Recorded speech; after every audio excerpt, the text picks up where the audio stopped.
Very good morning and welcome back to my online classes. I am Dr. Ashok Yadav. अब बच्चों हम बात कर रहे हैं बेसिक्स ऑफ बायोलॉजी के विषय में। पिछले लेक्चर्स में बच्चों हम लोगों ने basic classification of living organism में बच्चों हम लोग बात कर रहे थे कि किस प्रकार से पूरे इस बायोलॉजिकल वर्ल्ड में पाए जाने वाले जितने भी जीव हैं उनको किस प्रकार से क्लासीफाई किया गया है। तो मानव सभ्यता के विकास के साथ साथ बच्चों एरिस्टोटल से लेकर अभी तक हम लोगों ने हिटैकर तक के क्लासिफिकेशन को बहुत अच्छे से पढ़ लिया है, जिसमें बच्चों हम लोगों ने ये जान लिया था कि सबसे पहले 2 किंगडम सिस्टम ऑफ क्लासिफिकेशन, फिर 3 किंगडम सिस्टम ऑफ क्लासिफिकेशन, फिर 4 किंगडम सिस्टम ऑफ क्लासिफिकेशन और इस समय हम लोग 5 किंगडम सिस्टम ऑफ क्लासिफिकेशन को पढ़ रहे हैं। जिसमें बच्चों हम लोगों ने यहाँ तक देख लिया था कि जो अभी तक हम लोगों ने 6 किंगडम सिस्टम ऑफ क्लासिफिकेशन को जानने की कोशिश कर रहे हैं, जिसमें जो मोनेरा है बच्चों, मोनेरा को 2 किंगडम में फिर क्लासीफाई करके पढ़ा जा रहा है। जैसा कि मैंने बताया था कि आने वाले 8-10 साल में आप देखेंगे कि मोनेरा को फिर 2 किंगडम में डिवाइड करके पढ़ा जाएगा। जिसमें एक क्या होगा बच्चों, पहला होगा बैक्टीरिया और दूसरा होगा आर्की बैक्टीरिया। ठीक बच्चों, क्योंकि मोनेरा में किसको रखा गया है, bacteria and blue green algae को रखा गया है। तो आप देखेंगे कि बैक्टीरिया में ही 2 डिवीजन कर दिया जाएगा, एक बैक्टीरिया और दूसरा Archie bacteria. Archie bacteria is a type of the primitive bacteria. ठीक बच्चों, और इस प्रकार से अगर हम देखेंगे तो पूरे जीव जगत को कुल 6 किंगडम में पढ़ा जाएगा। कौन कौन होगा बच्चों, kingdom bacteria, kingdom archaebacteria, kingdom protista, kingdom plantae, kingdom fungi as well as the kingdom animalia. इस प्रकार से हम देख रहे हैं बच्चों, स्क्रीन पर दिख रहा है कि ये जो 6 किंगडम है, ये 6 किंगडम जो होते हैं बच्चों, ये अंडर 3 डोमेन्स के अंतर्गत पढ़े जाते हैं। कितने डोमेन्स बच्चों, 3 डोमेन्स। और ये 3 डोमेन्स कौन कौन है, बैक्टीरिया, आर्किया एंड यूकैरिया। जैसा कि बच्चे जो बैक्टीरिया और आर्किया है ये दोनों मोनेरा हैं। क्या है बच्चों, ये दोनों मोनेरा किंगडम के पार्ट हैं। जबकि यूकैरिया के अंतर्गत हम किसको किसको पढ़ते हैं, protista, plantae, fungi as well as the animalia. जितने भी यूकैरियोट हैं, जिसको हम क्या कहते हैं बच्चों, यूकैरियोट होते हैं। तो जैसा कि हम लोग जानते हैं कि जो प्रोटिस्टा होते हैं बच्चों, ये यूनिसेलुलर यूकैरियोट होते हैं। प्लांटी जो होते हैं बच्चों, ये मल्टीसेलुलर यूकैरियोट होते हैं। फंजाई भी मल्टीसेलुलर यूकैरियोट होते हैं और एनिमैलिया भी मल्टीसेलुलर यूकैरियोट होते हैं। जबकि बैक्टीरिया एंड आर्की बैक्टीरिया ये दोनों जो होते हैं बच्चों, ये यूनिसेलुलर प्रोकैरियोट होते हैं। तो इस प्रकार से जो यूनिसेलुलर प्रोकैरियोट हैं बच्चों, इनको किंगडम मोनेरा में रखा गया है। तो मोनेरा के 2 भाग हो जाते हैं, कौन कौन, बैक्टीरिया एंड आर्किया। इस प्रकार से हम देखें तो मोनेरा को जो हम पढ़ते हैं बच्चों, ये अंडर 2 डोमेन्स, 2 डोमेन्स के अंतर्गत हम पढ़ते हैं, एक बैक्टीरिया और दूसरा आर्किया। बैक्टीरिया आर्किया अगर दोनों को हम मिला देंगे बच्चों, तो ये किंगडम मोनेरा के अंतर्गत पढ़े जाएंगे। तो 6 किंगडम सिस्टम में हम देख रहे हैं बच्चों, अंडर 3 डोमेन्स के अंतर्गत किसको किसको हम पढ़ते हैं, 6 किंगडम कौन कौन है, bacteria, archaea, protista, plantae, fungi as well as the animalia. जबकि इस समय जो ट्रेडिशनल 5 किंगडम सिस्टम चल रहा है बच्चों, तो उसमें क्या होता है बच्चों, उसमें ये होता है कि ये जो दोनों हैं, ये बैक्टीरिया एंड आर्किया, ये दोनों किसके अंतर्गत आ जाते हैं बच्चे, ये मोनेरा के अंतर्गत आ जाते हैं। अर्थात ये किंगडम मोनेरा के पार्ट हैं। कौन कौन, बैक्टीरिया एंड आर्किया, ये दोनों किसके भाग हैं, किंगडम मोनेरा के पार्ट हैं। जबकि ये सब जितने हैं बच्चों, ये अर्थात protista, plantae, fungi as well as animalia, ये सब किसके पार्ट हैं, ये यूकैरिया डोमेन्स के भाग होते हैं। ठीक बच्चों, तो यूकैरिया के अंतर्गत हम कितने, 4 किंगडम को पढ़ेंगे, protista, plantae, fungi as well as animalia. जबकि किंग डोमेन्स बैक्टीरिया के अंतर्गत हम किसको पढ़ते हैं, बैक्टीरिया को, और आर्किया के अंतर्गत हम आर्की बैक्टीरिया का अध्ययन करते हैं। ठीक बच्चों, आइए थोड़ा बच्चों हम इनके विषय में समरी के रूप में एक सबको अलग अलग पढ़ते हैं। ये जितने भी किंगडम हैं, इन किंगडम के क्या बेसिक कैरेक्टरिस्टिक हैं, क्या डिफरेंसेस हैं जिसके आधार पर इनको डिवाइड किया गया है। ठीक बच्चों, तो सबसे पहले हम बात करते हैं सेल वाल को लेकर, सॉरी सेल टाइप को लेकर। जो सेल टाइप होता है बच्चों, ये अगर हम देखें तो जो मोनेरा होते हैं, जो मोनेरन्स होते हैं, जैसे हम बैक्टीरिया या ब्लू ग्रीन एल्गी की बात करें बच्चों, इनका जो सेल होता है ये कैसा होता है, प्रोकैरियोटिक टाइप का होता है। कैसा होता है बच्चों, प्रोकैरियोटिक, जैसा कि इसमें दिख रहा है। अर्थात इनमें जो सेल होता है बच्चों, ये कैसा होता है, ये इंसिपिएंट इनमें न्यूक्लियस देखने को मिलता है, अर्थात इनमें लेस डेवलप्ड न्यूक्लियस देखने को मिलता है, इसीलिए इनको क्या कहते हैं बच्चों, प्रोकैरियोटिक कहते हैं हम, अर्थात pro equal to primitive karyon one nucleus. अर्थात इस यूनिवर्स में, इस पूरे बायोलॉजिकल वर्ल्ड में सबसे पहले आने वाले जो जंतु थे बच्चों, वो कौन है, प्रोकैरियोटिक। तो प्रोकैरियोटिक की कड़ी में हम देखें तो प्रोकैरियोटिक के अंतर्गत पाए जाने वाले जो जंतु हैं बच्चों, वो कौन है, bacteria and blue green algae. तो bacteria and blue green algae कैसे एनिमल्स हैं बच्चों, ये प्रोकैरियोटिक एनिमल्स हैं। इनमें जो न्यूक्लियस पाया जाता है बच्चों, वो इंसिपिएंट होता है, वेल डिफाइंड न्यूक्लियस नहीं पाया जाता है, अर्थात इसमें न्यूक्लियर मेम्ब्रेन और हिस्टोन का अभाव होता है, अर्थात इसमें डीएनए तो पाया जाएगा बट विदाउट हिस्टोन। ठीक बच्चों, अगर हम प्रोटिस्टा में देखें बच्चों, तो प्रोटिस्टा में जो सेल का टाइप होगा वो कैसा होगा, यूकैरियोटिक होगा। प्रोटिस्टा में जो सेल का टाइप होगा वो कैसा होगा, यूकैरियोटिक होगा। फंजाई में भी क्या होगा बच्चों, यूकैरियोटिक। प्लांटी में भी यूकैरियोटिक, और एनिमैलिया में भी यूकैरियोटिक टाइप का सेल पाया जाता है। ठीक बच्चों, तो केवल मोनेरा कैसे होते हैं बच्चों, जो मोनेरंस होते हैं जैसे bacteria as well as the blue green algae, ये प्रोकैरियोटिक एनिमल्स प्रोकैरियोटिक ऑर्गेनिज्म होते हैं, जबकि Protista, fungi, Plantae and Animalia ये सब यूकैरियोटिक एनिमल्स होते हैं। दूसरा अगर हम बात करें बच्चों सेल वाल, तो जो मोनेरंस होते हैं बच्चों, इनमें क्या होता है, नॉन सेल्यूलोजिक सेल वाल देखने को मिलता है। अगर हम बात करें बच्चों तो सेल वाल किसमें पाया जाता है, तो आप ध्यान देंगे कि मोनेरा, प्रोटिस्टा, फंजाई, प्लांटी, इन सब में हमको सेलवाल देखने को मिलता है, जिसमें प्रोटिस्टा में बच्चों सब में सेलवाल नहीं पाया जाता, कुछ में सेलवाल पाया जाता है, कुछ में सेलवाल नहीं पाया जाता, जैसा कि अभी अभी हम डिस्कस करने चल रहे हैं। तो जो मोनेरा होते हैं जैसे such as the bacteria and blue green algae बच्चों, इनमें जो सेल वाल होता है, तो बैक्टीरिया का अगर हम देखें बच्चों, तो बैक्टीरिया में जो सेल वाल पाया जाता है वो कैसा होता है, वो सेल्यूलोजिक सेल वाल नहीं होता है। जैसा कि आप जानते हैं कि पहले बैक्टीरिया, फंजाई, एल्गी, प्लांट सबको एक ही किंगडम रखा गया था, वो किसमें बच्चों, किंगडम प्लांटी में। किसके बेसिस पर, on the basis of the presence of the cell wall, cell wall के बेसिस के आधार पर उनको, क्योंकि सब में सेल वाल पाया जा रहा था, इसलिए उनको किस में रखा गया था बच्चों, प्लांटी में। लेकिन बाद में जब और डिटेल्स में अध्ययन किया गया तो इसमें ये देखा गया कि सेल वाल किसका बना हुआ है। तो जो मोनेरंस होते हैं बच्चों, जैसे बैक्टीरिया की हम बात करें, तो बैक्टीरिया के जो सेल वाल होता है बच्चों, वो सेल्यूलोज का नहीं बना होता है, बल्कि वो किसका बना होता है, वो पॉलीसैकेराइड्स प्लस एमिनो एसिड्स का बना होता है, अर्थात पेप्टिडोग्लाइकान का बना हुआ सेल वाल उनमें हमको देखने को मिलता है। ठीक बच्चों, जबकि प्रोटिस्टा में जो होते हैं बच्चों, कुछ में सेल वाल पाया जाता है, जैसे क्योंकि इसमें ब्लू ग्रीन एल्गी भी रखे गए हैं। प्रोटिस्टा में बच्चों यूनिसेलर यूनिसेलर यूकैरियोटिक एनिमल्स भी रखे गए हैं, यूनिसेलर यूकैरियोटिक फंजाई भी रखे गए हैं, यूनिसेलर यूकैरियोटिक एल्गी भी रखे गए हैं, प्लांट भी रखे गए हैं। ठीक बच्चों, तो इस प्रकार से अगर हम प्रोटिस्टा में देखेंगे तो जितने भी यूनिसेलर यूकैरियोटिक प्लांट हो या एनिमल्स हो या फंजाई हो, सबको इसमें स्थान दे दिया गया है। ठीक बच्चों, तो चूंकि जो प्रोटिस्टा, जैसे हम सपोज दैट प्रोटिस्टा की बात करें बच्चों, तो हमारा जो सिलेबस, जो क्यूरिकुलम है जिसको हम बीएससी पार्ट 1 में पढ़ेंगे, फाइलम प्रोटोजोआ, तो फाइलम प्रोटोजोआ भी बच्चों किसके अंतर्गत पढ़ा जाएगा, किंगडम प्रोटिस्टा के अंतर्गत पढ़ा जाता है। अर्थात किंगडम प्रोटिस्टा में ही हम फाइलम प्रोटोजोआ को पढ़ेंगे, जिसके अंतर्गत हम अमीबा, पैरामीशियम, मोनोसिस्टिस, यूग्लिना, ठीक बच्चों, इन सबको हम पढ़ेंगे। तो ये किसके अंतर्गत पढ़े जाएंगे, किंगडम प्रोटिस्टा के अंतर्गत। तो किंगडम प्रोटिस्टा के जो एनिमल्स पाए जाते हैं, जो एनिमल स्क्यूल्स हैं बच्चों, जैसे अमीबा हैं, पैरामीशियम, यूग्लिना, इन सब में क्या होता है बच्चों, इनमें सेल वाल का अभाव होता है।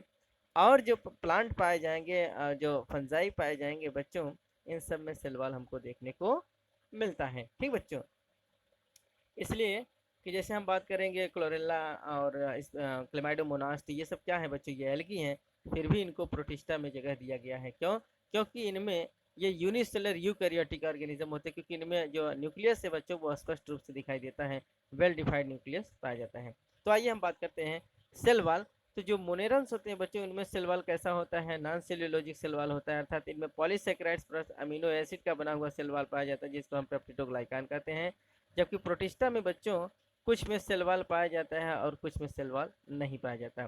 फंजाई में क्या होता है बच्चों, इनमें सेल वाल तो पाया जाता है, लेकिन इनमें जो सेल वाल होता है वो काइटिन का बना होता है। काइटिनस सेल वाल हमको किसमें देखने को मिलता है बच्चों, फंजाई में।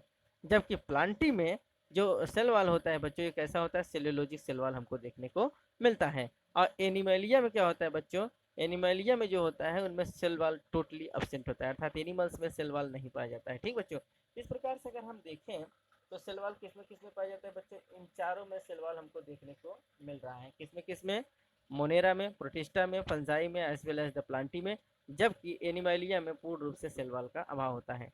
और इसीलिए बच्चों सेल वॉल के आधार पर ही किसको किसको मोनेरा, प्रोटिस्टा, फंजाई और प्लांटी, इन सबको किस में रख दिया गया था बच्चों, एक किंगडम अर्थात प्लांट में ही रख दिया गया था। ठीक बच्चों, अगला अगर हम देखें बच्चों न्यूक्लियर मेम्ब्रेन के विषय में, तो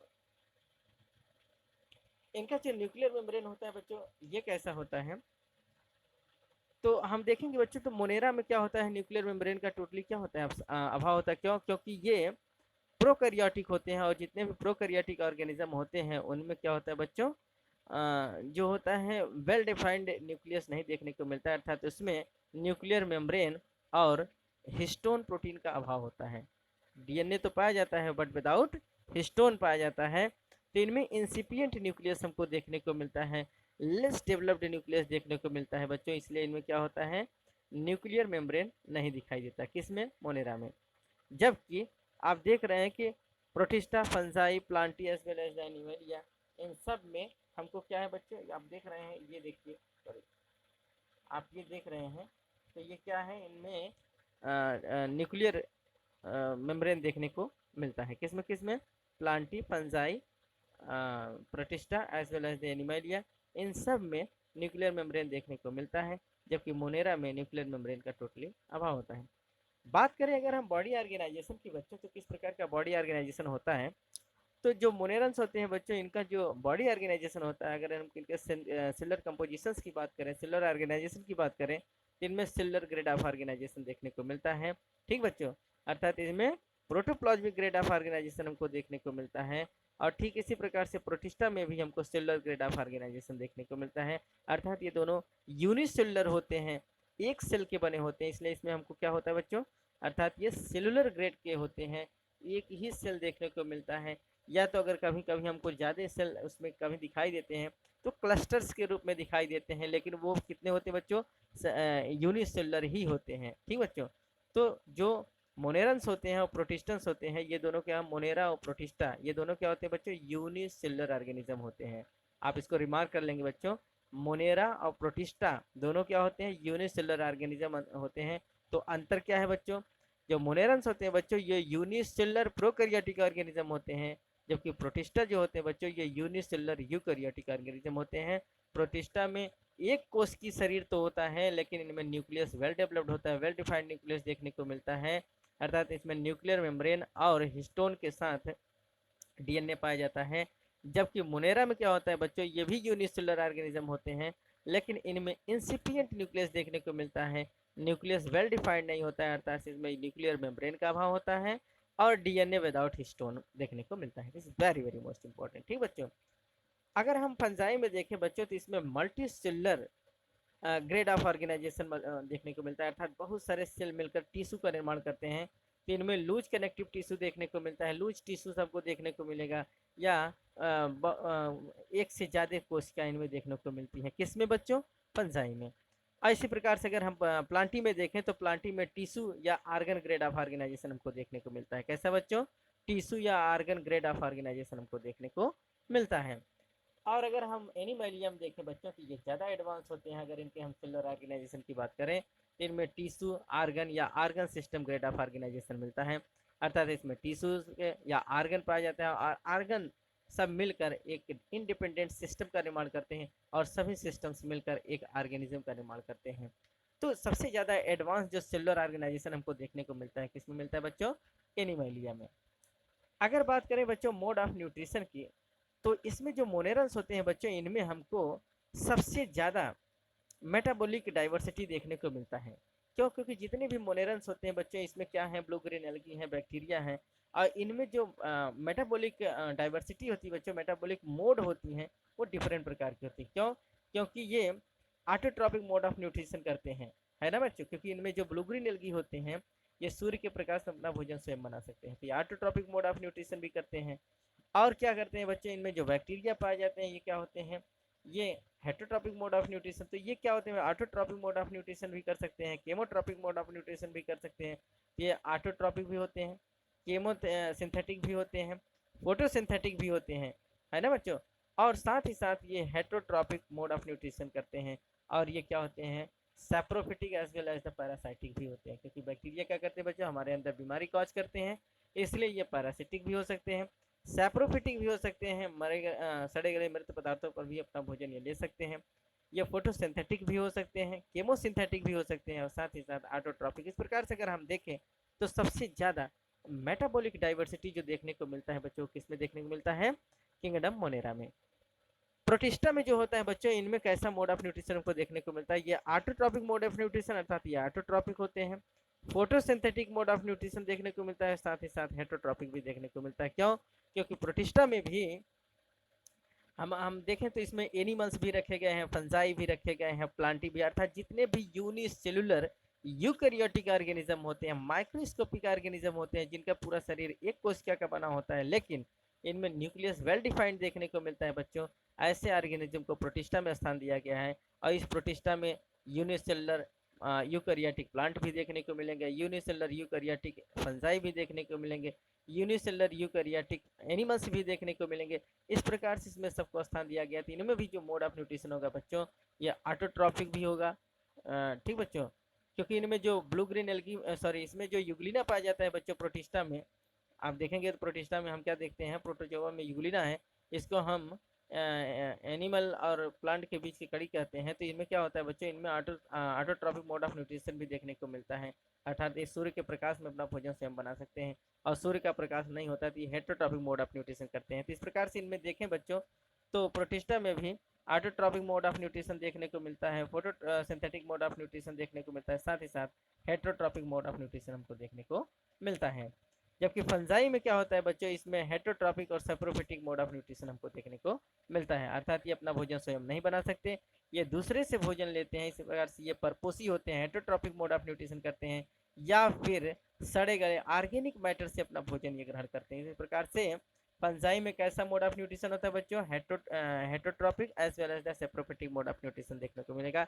एक बहुत इंपॉर्टेंट चीज़ है बच्चों, जिसको आप रिमार्क कर लेंगे, अच्छे से लिख लीजिए। क्यों, क्योंकि फंजाई जो है ये प्लांट से किस प्रकार से डिफर, इसको प्लांट से अलग क्यों निकाला गया, पहले बच्चों इसको प्लांटी किंगडम में रखा गया था, बाद में इसको प्लांटी से निकालकर एक अलग किंगडम फंजाई के रूप में स्टैब्लिश किया गया। क्यों, क्योंकि प्लांटी में भी सेल वाल पाया जाता है, फंजाई में भी सेल वाल पाया जाता है, लेकिन प्लांटी में जो सेल वाल होता है बच्चों वो सेल्यूलोजिक होता है, और जबकि फंजाई में काइटिनस सेल वाल देखने को मिलता है। साथ ही साथ एक और डिफरेंसेस है, इनमें जो मोड ऑफ न्यूट्रिशन होता है बच्चों, जो फंजाई होते हैं ये एब्जॉर्प्टिव मोड ऑफ न्यूट्रिशन करते हैं, क्योंकि मोड ऑफ न्यूट्रिशन दो प्रकार का होता है, कि इंजेस्टिव मोड ऑफ न्यूट्रिशन जिसमें सभी ऑर्गेनिज्म अपने शरीर के अंदर भोजन को पचाते हैं, जबकि कुछ ऐसे ऑर्गेनिज्म होते हैं सच एज द फंजाई जो absorptive mode of nutrition perform करता है बच्चों, अर्थात ये अपने शरीर से एंजाइम को बाहर निकाल देता है एटमॉस्फेयर में, और वो अपने शिकार को क्या करता है, एंजाइम उस पर डाल देता है, और फिर उसको पचा लेता है, पचाने के बाद फिर पचे हुए मैटर को अपने शरीर के अंदर लेता है।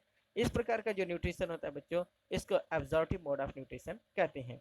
तो फंजाई में क्या होता है बच्चों, इसमें जो मोड ऑफ न्यूट्रिशन होता है कैसा होता है, heterotrophic mode of nutrition, saprophytic mode of nutrition as well as the absorptive mode of nutrition. साथ ही साथ बच्चों ये पैरासाइटिक भी होते हैं, क्योंकि फंजाई के द्वारा भी हमारे शरीर पर बहुत सारी बीमारी कॉज होती हैं। इस प्रकार से ये हेटरोट्रॉपिक, सैप्रोफिटिक, पैरासाइटिक होता है, और इसमें absorptive mode of nutrition perform होता है।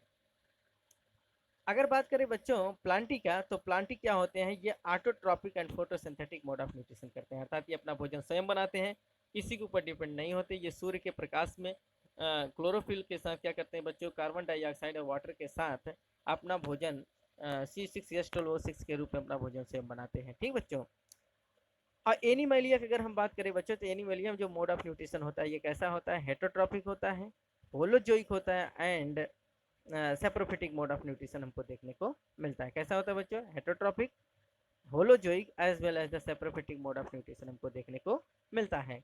तो ये सब कुछ क्या थे बच्चों, बेसिक कैरेक्टरिस्टिक थे। अगर हम इनको देखें किस प्रकार से हम डिफरेंशिएट करते हैं, तो अगर हम यहाँ इस कैरेक्टर्स को देखें बच्चों, तो इसमें एक स्पष्ट हो जाता है, मोनेरा, प्रोटिस्टा, फंजाई, प्लांटी और एनिमैलिया में जो क्लासिफिकेशन किया गया है बच्चों, on the basis of the such types of the character, इन्हीं कैरेक्टर्स के आधार पर क्या कर दिया गया है, डिफरेंसेस, इसी डिफरेंसेस के आधार पर उनको एक स्वतंत्र किंगडम के रूप में स्थापित कर दिया गया है। ठीक बच्चों, जिसको हम इस समय traditional 5 kingdom system of nomenclature के आधार पर पढ़ते हैं। और ये किसने दिया है बच्चों, आर.एच. हिटैकर साहब ने। ठीक बच्चों, it is very very most important. अब आइए बच्चों हम इनके कंक्लूजन के विषय में जान लेते हैं कि ऐसा क्यों किया गया। Let's look at these 5 kingdom classifications to understand the issues and consideration that influence the classification system. अगर बच्चों हम इस पूरे 5 किंगडम सिस्टम ऑफ क्लासिफिकेशंस को देखें और समझने की कोशिश करें तो इस 5 किंगडम सिस्टम ऑफ क्लासिफिकेशन से हमको बहुत सारे इश्यूज देखने को मिलते हैं। वो कौन है बच्चों? Earlier classification system included bacteria, blue green algae, fungi, mosses, fern, gymnosperm as well as the angiosperm under plants. सबसे पहले जो क्लासिफिकेशन किया गया था बच्चों, उनमें bacteria, blue green algae, fungi, mosses that is the bryophyte, ferns that is the pteridophytes, gymnosperm और angiosperm, इन सब को प्लांटी किंगडम में रखा गया था। जो सबसे पहले क्लासिफिकेशन किया गया था बच्चों, उन क्लासिफिकेशन में क्या था, बैक्टीरिया को, ब्लू ग्रीन एल्गी को, जैसा कि अब हम जानते हैं कि बैक्टीरिया ब्लू ग्रीन एल्गी को किस में रखा गया है, किंगडम मोनेरा में। लेकिन पहले क्या था, bacteria, blue green algae, fungi. अब भी क्या हुआ बच्चों, इस समय जो हम पढ़ते हैं ट्रेडिशनल क्लासिफिकेशन में फंजाई को एक अलग किंगडम के रूप में स्थापित किया गया है, जिसको किंगडम फंजाई कहते हैं। लेकिन कह रहा है कि अर्लियर क्लासिफिकेशन बच्चों bacteria, blue green algae, fungi, masses, fern, gymnosperm और एंजियोस्पर्म, इन सब को केवल एक प्लांट किंगडम के अंतर्गत रखा गया था, अर्थात किंगडम प्लांटी में इनको जगह दिया गया था। क्यों बच्चों? On the basis of the presence of the cell wall, क्योंकि इन सब में सेल वॉल पाया जाता था। सेल वॉल की उपस्थिति के कारण इन सब को किस में रखा गया था बच्चों, प्लांटी में, जबकि ऐसा सही नहीं था। ये क्या होता है बच्चों, पूर्ण रूप से खिचड़ी था, समझ पाना मुश्किल था, आगे समय में इसको समझना बड़ा मुश्किल है। इसलिए जो वैज्ञानिक आए वो इसको क्या किए, बहुत अच्छे से अध्ययन किए, अच्छे से अच्छे माइक्रोस्कोप आए बच्चों, जिनके सेलुलर ऑर्गेनाइजेशन को उन्होंने देखा, इंटरनल सेलुलर स्ट्रक्चर्स को देखा, और इसके आधार पर इन्होंने 5 किंगडम सिस्टम ऑफ क्लासिफिकेशन को दे दिया। The characters that unified this whole kingdom was that all the organism included has a cell wall in their cell। जैसा कि मैंने अभी बताया बच्चों कि इन सब को जो किंगडम प्लांटी में रखा गया था वो क्यों रखा गया था, on the basis of the presence of the cell wall. इन सब में सेल वॉल पाया जाता था, इनके ऊपर कोशिका भित्ति पाई जाती थी। इसको देखते हुए वैज्ञानिकों ने इनको किस में रख दिया था बच्चों, प्लांटी किंगडम में रख दिया था। This placed together groups which widely difference in other characters। इन सब को क्या बच्चों, आगे जो वैज्ञानिक आते गए वो इनके बहुत सारे अदर कैरेक्टर्स को पढ़े, बहुत सारे इनके यूनिक कैरेक्टरिस्टिक को पढ़े, और इसके आधार पर इन्होंने इसको क्या दिया, क्लासिफिकेशन दिया। It brought together the prokaryotic bacteria and the blue green algae that is the cyanobacteria with other groups which were eukaryotic। इसमें क्या होगा बच्चों कि जो ब्लू ग्रीन एल्गी और बैक्टीरिया थे, जिसको हम ब्लू ग्रीन एल्गी क्या कहते हैं बच्चों, सियानोबैक्टीरिया। तो बैक्टीरिया और blue green algae that is the सियानोबैक्टीरिया को क्या किया गया बच्चों, इनको यूकैरियोटिक से निकाल कर कहाँ, अर्थात ये क्या होते हैं, ये प्रोकैरियोट होते हैं बच्चों। जो बैक्टीरिया और ब्लू ग्रीन एल्गी है, पहले ये किसमें थे, ये यूकैरियोटिक कैटेगरी में एक ही साथ मिक्स कर दिए गए थे। अर्थात जब हैकल साहब आते हैं बच्चों, तो हैकल साहब क्या करते हैं, प्रोटेक्टिस्टा में, अर्थात जो उन्होंने प्रोटेक्टिस्टा एक बनाया था डस्टबिन के रूप में, उस प्रोटेक्टिस्टा में उन्होंने सबको रख दिया था। तो बाद में जब कोपलैंड साहब आते हैं बच्चों, तो वो क्या करते हैं, उनके इंटरनल सेलुलर स्ट्रक्चर को पढ़ते हैं। इसके आधार पर उन्होंने देखा कि कुछ है इसमें प्रोकैरियोटिक ऑर्गेनिज्म है, कुछ यूकैरियोटिक ऑर्गेनिज्म है। प्रोकैरियोटिक ऐसे ऑर्गेनिज्म होते हैं जिनमें इंसिपिएंट न्यूक्लियस देखने को मिलता है, न्यूक्लियस वेल डेवलप नहीं होता है, जबकि यूकैरियोटिक ऐसे ऑर्गेनिज्म होते हैं जिनमें वेल डेवलप्ड न्यूक्लियस देखने को मिलता है। जबकि दोनों क्या है बच्चों, यूनिसेलुलर ऑर्गेनिज्म है। यूनिसेलुलर माइक्रोस्कोपिक ऑर्गेनिज्म होते हुए भी इनमें एक अंतर था बच्चों, वो अंतर क्या था, न्यूक्लियस, अर्थात इनमें इंसिपिएंट न्यूक्लियस जो था बच्चों वो प्रोकैरियोटिक ऑर्गेनिज्म में था, जबकि वेल डिफाइंड न्यूक्लियस किसमें देखने को मिलता था, यूकैरियोटिक में। तो यही है कि सबसे पहले इनको किस में रखा गया था बच्चों, यूकैरियोटिक एनिमल्स में ही रखा गया, यूकैरियोटिक ऑर्गेनिज्म के रूप में ही पढ़ा जाता था। लेकिन बाद में जो वैज्ञानिक आए उसको क्या किए बच्चों, bacteria and blue green algae that is the सियानोबैक्टीरिया को प्रोकैरियोटिक ग्रुप में रख दिया। ठीक बच्चों, it also grouped together the unicellular organism and the multicellular ones. Say for example, Chlamydomonas and Spirogyra were placed together under algae. बच्चों सबसे पहले क्या था कि क्लेमाइडोमोनास स्पायरोगायरा इन दोनों को क्या होता था, एल्गी के रूप में प्लांटी जगत में रखा गया था, अर्थात ये यूकैरियोटिक मल्टीसेलुलर ऑर्गेनिज्म के रूप में जाने जाते थे। लेकिन बाद में क्या हुआ और स्पष्ट अब क्या है बच्चों, अब ये है कि जो क्लेमाइडोमोनास होता है बच्चों, ये यूनिसेलुलर प्रोकैरियोटिक ऑर्गेनिज्म है। क्या है बच्चों, यूनिसेलुलर प्रोकैरियोटिक ऑर्गेनिज्म है, सॉरी यूनिसेलुलर यूकैरियोटिक ऑर्गेनिज्म है। क्या है बच्चों, क्लेमाइडोमोनास स्पायरोगायरा ये दोनों क्या होते हैं, यूनिसेलुलर यूकैरियोटिक ऑर्गेनिज्म है, जिनको किंगडम प्रोटिस्टा में स्थान दिया गया था। जबकि पहले क्या था बच्चों, पहले क्लेमाइडोमोनास स्पायरोगायरा इन सब को एल्गी समझते हुए इनको किस में रख दिया गया था बच्चों, अर्थात इनको मल्टी सेलुलर मान लिया गया था। ठीक बच्चों, जबकि ये क्या होते हैं, ये होते हैं सॉरी हाँ यूनिसेलुलर यूकैरियोट होते हैं। क्या होते हैं बच्चों, यूनिसेलुलर यूकैरियोट। कौन, क्लेमाइडोमोनास जो होते हैं वो यूनिसेलुलर यूकैरियोट होते हैं। It is very very most important. ठीक बच्चों, the classification did not differences between the heterotrophic group, that is the fungi, and the autotrophic green plants through the also showed the characteristic। जो शुरू का classification था बच्चों, वो ये define करने में असमर्थ रहा कि हेटरोट्रॉपिक ग्रुप में किसको रखा जाए और ऑटोट्रॉपिक ग्रुप में किसको रखा जाए। ठीक बच्चों,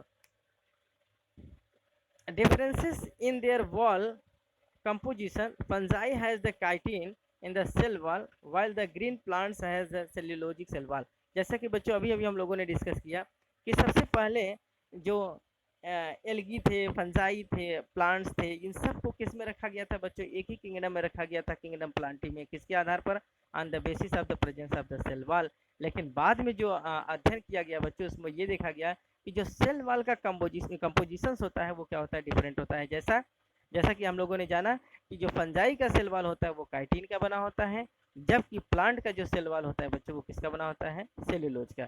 जबकि शुरू शुरू में ये कुछ पता नहीं था, बस ये जाना गया था कि ये सेल वॉल के इनका जो इनके ऊपर सेल वॉल पाया जाता है और सेल वॉल की उपस्थिति के कारण इनको सबको कहाँ रखा गया था, प्लांटिक किंगडम में रखा गया था। लेकिन बाद में जब हिटेकर साहब ने अध्ययन किया तो इन्होंने किसको देखा, सेल वॉल के कंपोजिशंस को पढ़ा और कंपोजिशन में उन्होंने ये पाया कि जो फंगस होते हैं, फंजाई का जो सेल वॉल होता है वो काइटिन का बना होता है, जबकि प्लांट का सेल वॉल किसका बना होता है, सेल्यूलोजिक होता है, सेल्यूलोज का बना होता है। इसलिए प्लांट को किस में रखा गया, प्लांटिक किंगडम में, और फंजाई को किंगडम फंजाई में एक अलग स्थान दिया गया। when such character when such characteristics were considered, the fungi were placed in the separate kingdom, that is the kingdom fungi। जब इन सब को बहुत अच्छे से पढ़ा गया तो फंजाई को क्या किया गया बच्चों, सेपरेट करके एक अलग किंगडम बनाया गया। उस किंगडम को क्या कहते हैं बच्चों, फंजाई। क्वेश्चन ये पूछा जाता है कि हिटेकर द्वारा जो दिया गया क्लासिफिकेशन, उसका जो सबसे अंतिम किंगडम है वो क्या है, तो क्या है बच्चों, हिटेकर द्वारा जो प्रपोज किया गया किंगडम है उसका सबसे अंतिम जो किंगडम है उसको हम फंजाई कहते हैं, जो प्लांट से अलग किया गया है। किससे अलग किया गया बच्चों, किंगडम प्लांटी से अलग किया गया है। किसके आधार पर, on the basis of the presence of the compositions of the cell wall. Cell wall के कंपोजिशंस को देखते हुए इसके आधार पर उनको डिफाइन किया, उनको अलग किया गया है। किसको बच्चों, अर्थात जो फंगस का सेल वॉल होता है वो काइटिन का बना होता है, जबकि प्लांट के जो सेल वॉल होते हैं बच्चों वो सेल्यूलोज के बने होते हैं। ठीक बच्चों, it is very very most important. All prokaryotic organism were grouped together under kingdom Monera। जितने भी प्रोकैरियोटिक ऑर्गेनिज्म है such as the blue green algae as well as the bacteria, इनको किंगडम मोनेरा में रखा गया। And the unicellular eukaryotic organism were placed in kingdom Protista. जबकि unicellular eukaryotic organism को किस में रखा गया बच्चों, प्रोटिस्टा में। और इसमें यूनिसेलुलर यूकैरियोटिक जो प्रोटिस्टा में ऑर्गेनिज्म रखे गए हैं बच्चों, इसमें यूनिसेलुलर यूकैरियोटिक प्लांट भी हैं, यूनिसेलुलर यूकैरियोटिक एनिमल्स भी देखने को मिलेंगे, यूनिसेलुलर यूकैरियोटिक फंजाई भी देखने को मिलेंगे। इस प्रकार से अगर हम कहें बच्चों तो इस समय भी सबसे बड़ा अगर डस्टबिन कोई है तो वो प्रोटिस्टा है। आने वाले समय में बच्चों प्रोटिस्टा से क्या किया जाएगा, ऑर्गेनिज्म को अलग किया जाएगा। क्यों, क्योंकि इसमें अभी भी खिचड़ी देखने को मिल रही है कि यूनिसेलुलर यूकैरियोटिक ऑर्गेनिज्म, इसमें प्लांट भी इन्वॉल्व हैं, इसमें हमको एनिमल्स भी देखने को मिलेंगे, इसमें हमको फंजाई भी देखने को मिलेंगे।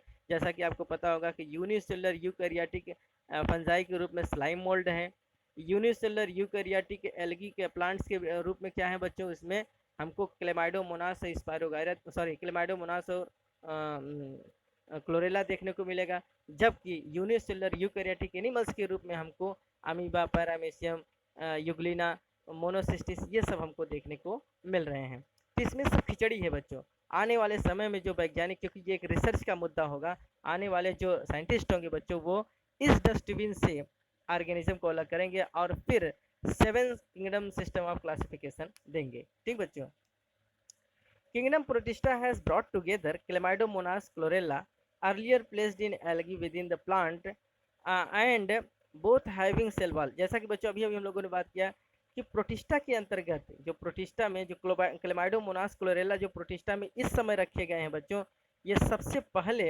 ये एल्गी के साथ रखे गए थे और ये किंगडम प्लांटी में इनको स्थान दिया गया था। क्यों? Due to the presence of the cell wall. Cell wall की उपस्थिति के कारण क्लेमाइडोमोनास और क्लोरेला इन दोनों को क्या किया था बच्चों, किंगडम प्लांटी के अंतर्गत रखा गया था और ये एल्गी के अंतर्गत पढ़े जाते थे। लेकिन अब क्या किया गया बच्चों, on the basis of the presence of the unicellular eukaryotic organism, ये यूनिसेलुलर यूकैरियोटिक ऑर्गेनिज्म होने के कारण इनको क्या किया गया बच्चों, एक अलग स्थान अर्थात इनको प्रोटिस्टा में रख दिया गया था।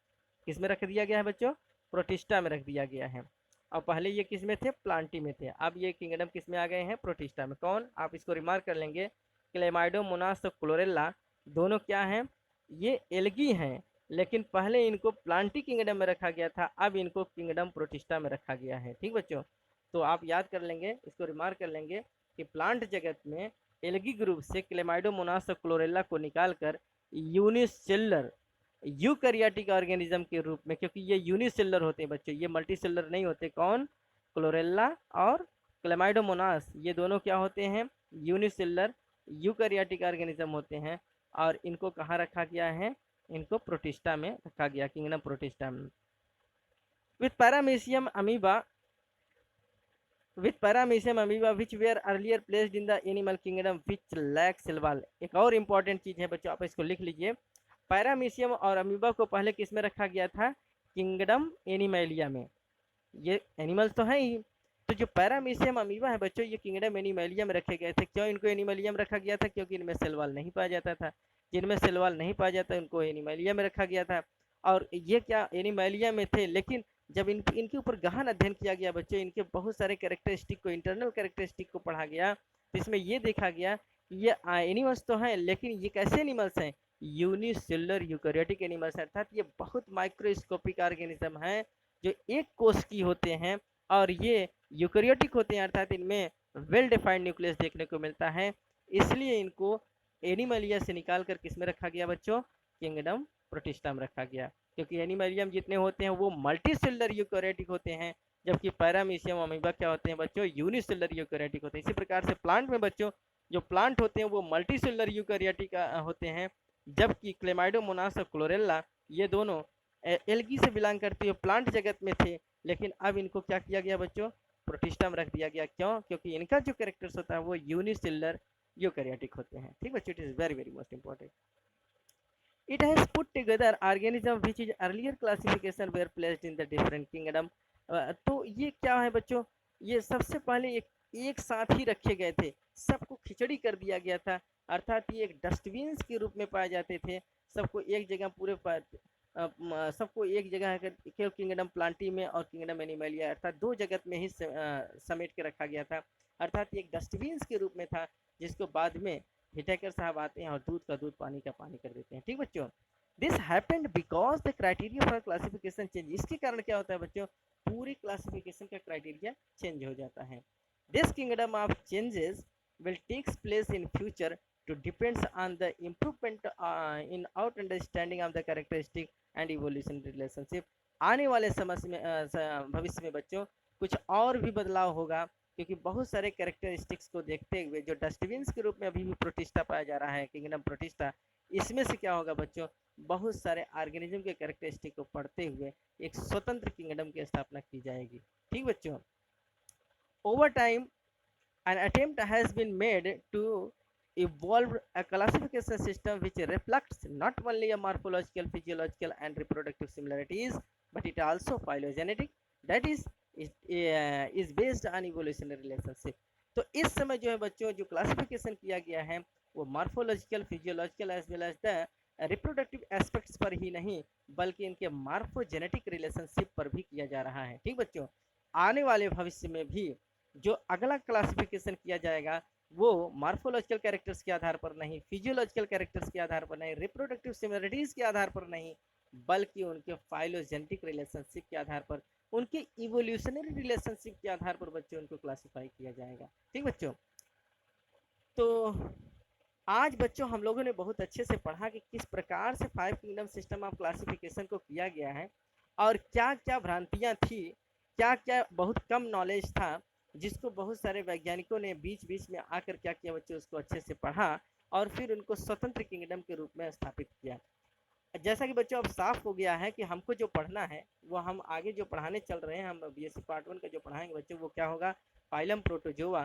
तो शुरू में बच्चों जो फाइलम प्रोटोजोआ है ये क्या था, ये किंगडम एनिमैलिया का एक भाग था जिसके, क्योंकि फाइलम प्रोटोजोआ हम किसको पढ़ते हैं, यूनिसेलुलर यूकैरियोटिक ऑर्गेनिज्म को पढ़ते हैं। तो यूनिसेलुलर यूकैरियोटिक ऑर्गेनिज्म बच्चों इस समय एनिमैलिया में नहीं, क्योंकि एनिमैलिया में ऐसे ऑर्गेनिज्म को रखा गया है जो मल्टी सेलुलर यूकैरियोटिक होते हैं, जबकि जितने भी प्रोटोजोआंस होते हैं बच्चों ये यूनिसेलुलर यूकैरियोटिक होते हैं। तो यूनिसेलुलर यूकैरियोटिक को हिटेकर साहब एक स्वतंत्र किंगडम के रूप में स्थापित कर चुके हैं और वो क्या है बच्चों, किंगडम प्रोटिस्टा। कब, 1969 में। 1969 के पहले ये जो प्रोटोजोआंस है बच्चों, फाइलम प्रोटोजोआ को किंगडम एनिमैलिया के अंतर्गत पढ़ा जाता था, लेकिन 1969 के बाद हिटेकर साहब ने क्या किया कि जितने भी प्रोटोजोआंस थे such as the amoeba, paramecium, euglena, monocystis, ठीक बच्चों, तो ये सब जितने हैं, जितना आपके सिलेबस में प्रिस्क्राइब्ड है, इन सब को क्या किया बच्चों, एक स्वतंत्र किंगडम के रूप में स्थापित किया और किस में स्थान दे दिया इनको, किंगडम प्रोटिस्टा में। तो अगले लेक्चर्स में बच्चों हम बात करेंगे, सबसे पहले किंगडम प्रोटिस्टा के कुछ कैरेक्टरिस्टिक को पढ़ेंगे, इसके बाद हम अपने फाइलम प्रोटोजोआ पर चलेंगे। तो जैसा कि बच्चों एक बार आपको फिर से हम रिमाइंड कराते हैं कि जो फाइलम प्रोटोजोआ हम पढ़ेंगे अर्थात जिसमें हम अमीबा, पैरामीशियम, यूग्लिना के विषय में अध्ययन करेंगे, तो ये सब जितने भी प्रोटोजोआंस हैं बच्चों ये किस में रखे गए हैं, किंगडम प्रोटिस्टा में रखे गए हैं। और किंगडम प्रोटिस्टा में कौन से ऑर्गेनिज्म आते हैं बच्चों, यूनिसेलुलर यूकैरियोटिक ऑर्गेनिज्म आते हैं, अर्थात जिनमें जिनका जो शरीर होता है वो एक कोशिका का बना होता है और इनमें इंसिपिएंट न्यूक्लियस इनमें वेल डिफाइंड न्यूक्लियस देखने को मिलता है, अर्थात इसमें न्यूक्लियर मेम्ब्रेन के साथ साथ डीएनए विथ हिस्टोन प्रोटीन देखने को मिलता है। जबकि जो मोनेरल्स हैं बच्चों, जिनके अंतर्गत कौन रखे गए हैं, bacteria and blue grain algae, उनको बच्चों हमको नहीं पढ़ाना है, वो आप बॉटनी में पढ़ेंगे। मोनेरा को जो पढ़ना है, किंगडम मोनेरा कहाँ पढ़ेंगे आप, बॉटनी में, जबकि जूलॉजी में हम कहाँ से पढ़ाएंगे, किंगडम प्रोटिस्टा से। ठीक बच्चों, तो किंगडम मोनेरा में जो ऑर्गेनिज्म रखे गए हैं वो कैसे होते हैं, यूनिसेलुलर प्रोकैरियोटिक होते हैं, क्योंकि वो भी एक कोशिका के बने होते हैं, लेकिन उनमें इंसिपिएंट न्यूक्लियस देखने को मिलता है, वेल डिफाइंड न्यूक्लियस वहाँ देखने को नहीं मिलता, अर्थात उनमें न्यूक्लियर मेम्ब्रेन का अभाव होगा, साथ ही साथ उनमें क्या नहीं पाया जाएगा, अर्थात डीएनए पाया जाएगा विदाउट हिस्टोन, अर्थात हिस्टोन प्रोटीन का वहाँ अभाव होता है। ठीक बच्चों, तो यही अंतर है मोनेरा और प्रोटिस्टा में। जबकि एक सिमिलरिटीज है क्या, presence of the cell type. तो दोनों का जो मोनेरा और प्रोटिस्टा दोनों में जो सेल टाइप होता है वो यूनिसेलुलर होता है। अंतर क्या है, अंतर ये है बच्चों, न्यूक्लियस का पाया जाना, अर्थात इनमें जो सेलुलर ऑर्गेनाइजेशन की हम बात करें तो जो मोनेरल्स होते हैं इनमें इंसिपिएंट न्यूक्लियस देखने को मिलता है, अल्प विकसित न्यूक्लियस देखने को मिलता है, न्यूक्लियर मेम्ब्रेन और हिस्टोन का अभाव होता है। जबकि जो प्रोटिस्टन्स होते हैं इनमें न्यूक्लियर मेम्ब्रेन और हिस्टोन प्रोटीन दोनों, अर्थात डीएनए विथ हिस्टोन्स, अर्थात इनमें वेल डिफाइंड न्यूक्लियस देखने को मिलता है। ठीक बच्चों, तो अगले लेक्चर्स में हम क्या बात करेंगे बच्चों, कैरेक्टरिस्टिक ऑफ प्रोटिस्टा। तो किंगडम प्रोटिस्टा की कैरेक्टरिस्टिक को हम नेक्स्ट वीडियोस में बात करेंगे। उम्मीद है बच्चों आज का लेक्चर आपको बहुत अच्छे से समझ में आया होगा। अगर बच्चों हमारे ये वीडियोस आपको अच्छे से समझ में आए तो ज़्यादा से ज़्यादा हमारे चैनल को सब्सक्राइब करें, लाइक करें, अपने यार दोस्तों में शेयर करें, जिससे उनकी भी तैयारी सुचारू रूप से चल सके। हमारे जितने भी अपडेटेड वीडियोस हैं बच्चों आपके पास तक पहुँचे, इसलिए इसके लिए आप बेल आइकन को प्रेस कर देंगे तो जितने भी अपडेटेड वीडियोस हैं आपके पास तक पहुँचते रहेंगे। ठीक बच्चों, आप बच्चों भूलिएगा नहीं, सब्सक्राइब करने के लिए रेड बटन को जरूर क्लिक करें। ठीक बच्चों, थैंक यू।